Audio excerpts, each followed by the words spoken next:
Hello friends, welcome to தாளிப்பு ஓசை. இன்றைக்கி வீடியோவில் நம்ம பார்க்க போகிறது ஈத் ஃபெஸ்டிவல் ஸ்பெஷல்ஸ் ரெசிபி நம்முடைய ஷீர் கொர்மா. அது என்ன ஷீர் கொர்மா? பெர்ஷியன் லாங்குவேஜில் ஷீர் அப்படிங்கிறது பாலை குறிக்கக்கூடிய வார்த்தை, கொர்மா அப்படிங்கிறது வந்து டேட்ஸை குறிக்கக்கூடிய வார்த்தை. ஸோ டேட்ஸ் அண்ட் பாலை வச்சு ரிச் அண்ட் க்ரீமியான டெசர்ட்டை எப்படி செய்யலாம் அப்படின்னு சொல்லிட்டு இந்த வீடியோவில் நம்ம பார்ப்போம். இது செய்யறதுக்கு நம்மளுக்கு நிறைய நட்ஸ் தேவைப்படும்.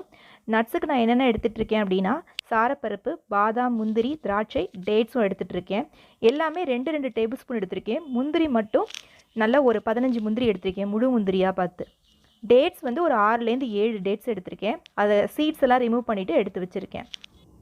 ஸ்வீட்னஸ் சேர்க்கறதுக்காக மில்க்மெய்ட் எடுத்து வச்சுருக்கேன். 1 லிட்டர் பால், காய்ச்சின பால் எடுத்துருக்கேன். கடாயில் 3 டேபிள் ஸ்பூன் வந்து நெய் சேர்த்துட்டு பாதாம் பருப்பு மற்றும் சாரப்பருப்பு வந்து அதில் சேர்த்துக்கலாம். நம்ம ஃபஸ்ட் இந்த 2 மட்டும் நல்லா சேர்த்து பொன்னிறமாக வறுத்தரலாம். இது பாதி வறுபட்டு இருக்கும் பொழுதே முந்திரி பருப்பு நம்ம சேர்க்கணும். ஒரு 15 முந்திரி வந்து நான் எடுத்து வச்சுருந்தேன், அதையும் சேர்த்துக்கலாம்.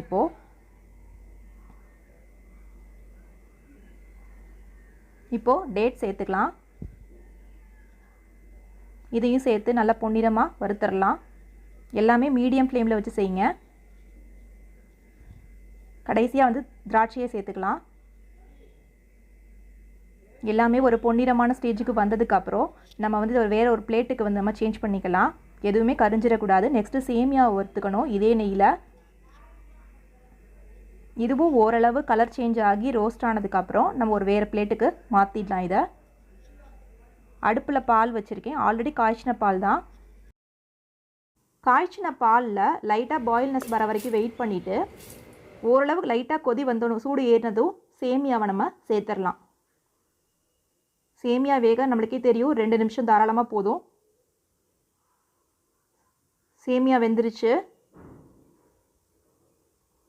இப்போது நம்ம வந்து ஸ்வீட்னஸ்க்காக மில்க்மெய்ட் சேர்த்துக்கலாம். நான் வந்து 100 ml சேர்க்குறேன். ஒரு 400 டின்னிலேருந்து 100 ml, 75 to 100 ml சேர்த்துக்கலாம். நல்லா கலந்துக்கலாம்.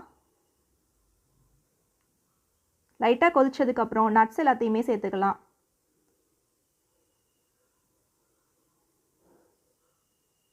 நல்லா ரிச் அண்ட் க்ரீமியான டெசர்ட் ரெடி ஆயிடுச்சு ஆல்மோஸ்ட். இப்போ வந்து ஏலக்காய் பவுடர் இல்லைனா வெனிலா எசன்ஸ் சேர்த்துக்கலாம். எசன்ஸ் ஆட் பண்ணதுக்கப்புறம் 2 மினிட்ஸ் கழித்து நம்ம ஃப்ளேம் ஆஃப் பண்ணிடலாம். ஃப்ளேம் ஆஃப் பண்ணிவிட்டு இது நம்ம வேறு பவுலுக்கு வந்து சேஞ்ச் பண்ணிடலாம். அவ்வளோதான், சூப்பரான ரிச் அண்ட் க்ரீமியான டெசர்ட் வந்து ரெடி ஆயிடுச்சு. நீங்களும் செஞ்சு பாருங்கள்.